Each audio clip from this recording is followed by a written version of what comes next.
Hello, and welcome to this 5th episode of Season 5 of The Dark Money Files, in which we shine a light into a murky world. I'm Ray Blake, and with me is my co-host, friend and business partner, Graham Barrow. Hello, Graham. Hello, Ray. We've been busy, Graham. We really have. Aside from anything else, the FinCEN files repercussions rumble on. They do, and following our last episode, we've received some very positive feedback, along with some that's rather less so, and I think we ought to revisit the whole business again soon to address the newly emerging stories. Yes, I agree, and we definitely should, but let's give it a week or two, let things settle down. I don't think anyone's ready just yet for another long episode. Oh, no, I'm not. No, nor me. It's a couple of weeks on from the Dark Money Conference and probably a good time to look back and draw out some reflections. Oh, I agree with that, Ray, yes. Well, we sat down and challenged ourselves to review all our notes from the 3 days and pick out 5 particular themes we wanted to explore. Yeah, frankly, we could have gone for 10 or 20, but if we had, you wouldn't be listening to this podcast until November. And the constraint made us think quite carefully about what should make it into the selection. So we're just briefly going to share these reflections, and if you find these spark your interest, we'll tell you afterwards about a way you can access all the conference content, the keynotes, the panel discussions, and so on. And a few special sessions from the two of us. Oh, now don't spoil it, Ray. Sorry, Graham, but we should also add the selection of workshops as well, including the one we added post-conference, where I interviewed you, with Simon Bowers of ICIJ and James Oliver, the producer of Panorama, about the FinCEN files. Yes, all of that, but let's talk about that afterwards. Righto. Reflection number 1 then is about technology. Yes, and it's what we take from a number of discussions and insights into the role and capabilities of tech in the AFC space, the anti-financial crime space, across all the conference activities. It's this. Tech is probably the answer, but there are still some questions. Well, I think the case for wide use of technology is unarguable, Graham. What are the questions? For me, they are fundamental questions about what we're trying to get the tech to do. Largely, we seem to be getting tech to do the same job, deliver the same processes as we've had human beings doing. And that's based on the fully supportable view that machines can undertake well-defined processes far more quickly and accurately than any person can. Yes, it is, but this in itself shows, I think, our mistaken approach. Which is what? Which is that we don't trust the machines. We get the machines to deliver decisions for processes that we as humans have defined. We tell them exactly what to do and how to decide in any given situation. We then wait for their answer, and then we have people check it more often than not. But there's no point in checking the machine has correctly done what we told it to do. We can rely on its ability to do that, surely.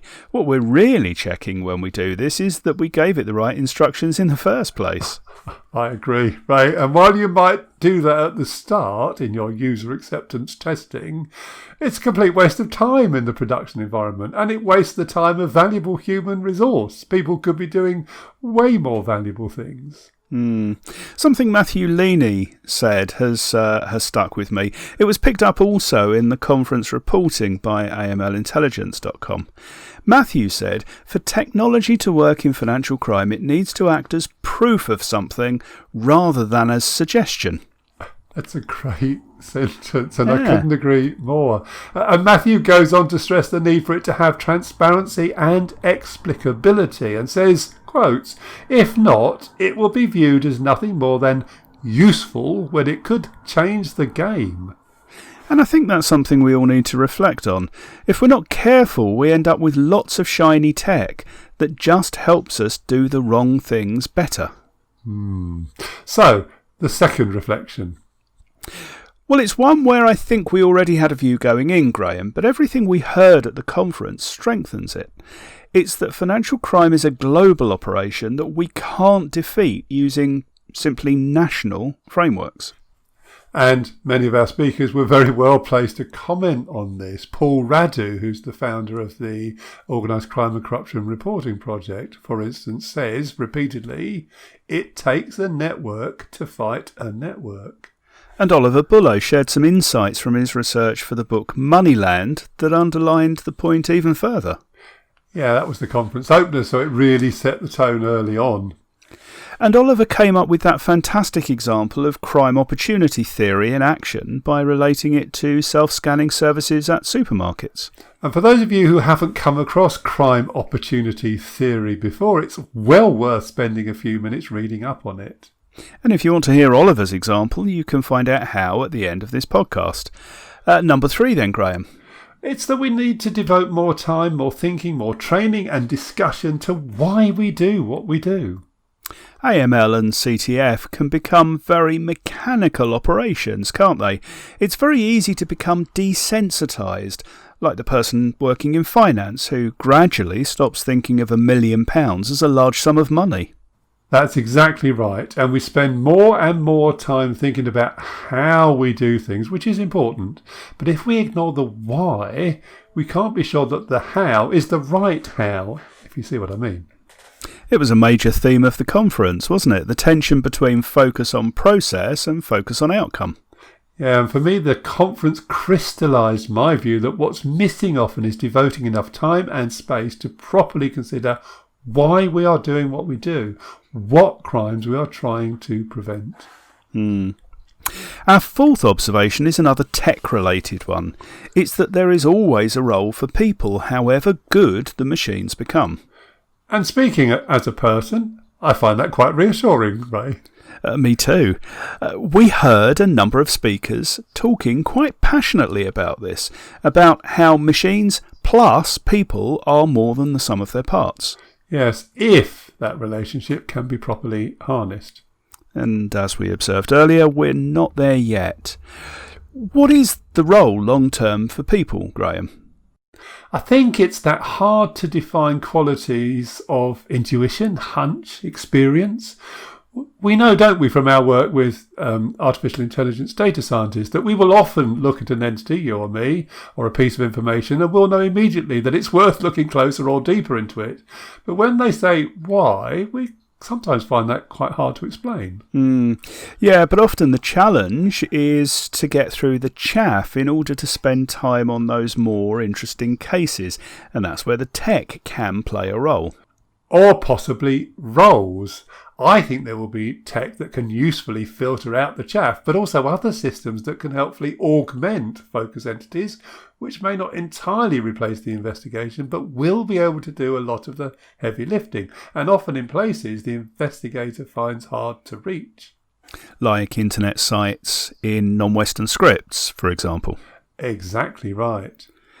And so, the fifth and final one for now, the systems and structures care more about punishment of the bad guys than about the victims. It's a strong statement, Ray, but we heard evidence of this again and again at the conference. We did. And actually, this is one of the aspects where I felt the conference was really solution-focused. Yeah, although the solutions aren't perhaps the ones we'd first come to. No, quite.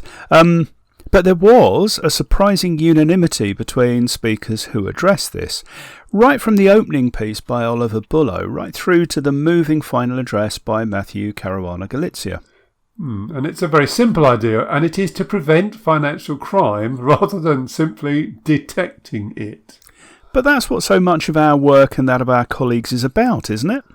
Yes and no, Ray. We come in at the end of the crime and seek to stop people being able to freely spend the money they've earned criminally. By then it's too late to prevent the predicate crimes because they have already happened.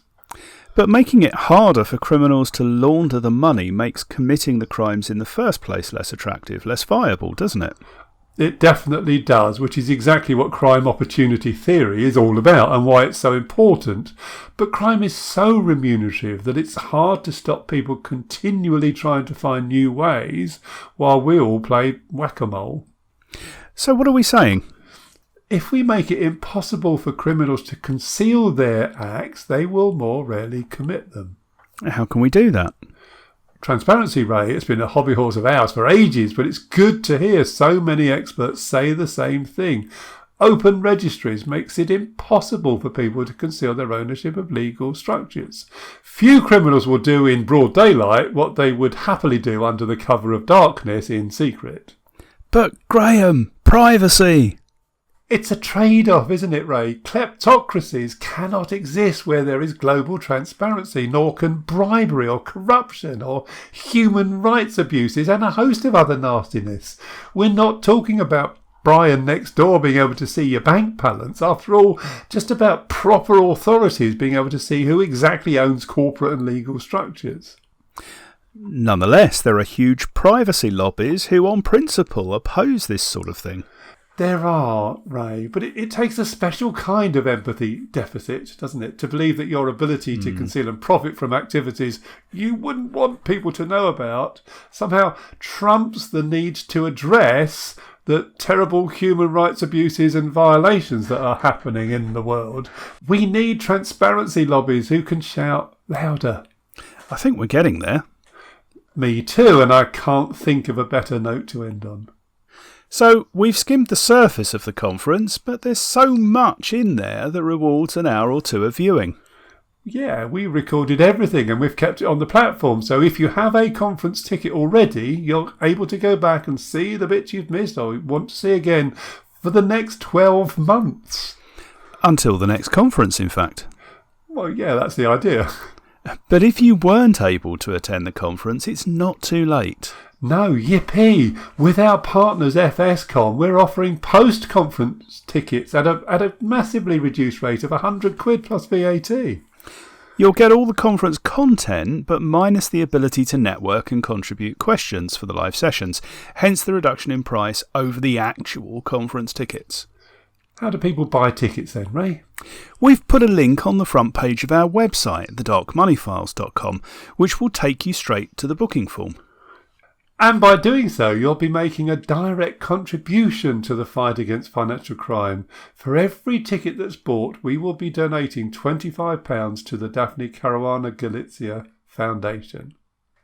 And if that name means nothing to you, then Google it, and you'll see why we wanted to support the foundation set up by her family in her name. So that was the conference. Worth doing, I think. Oh yes, preparing for it has been a dominating feature of our lives for so long, I feel a bit lost now that it's over. I know how you feel. So what's next for our listeners, Graham? Ray, there have been developments in the world of unexplained wealth orders, which I know are UK-based, but I think there's learning for all of us and are worth looking at, particularly in the light of us mentioning crime opportunity theory. We can blend the topical with the more fundamental for a very interesting conversation, I think. I'm looking forward to it.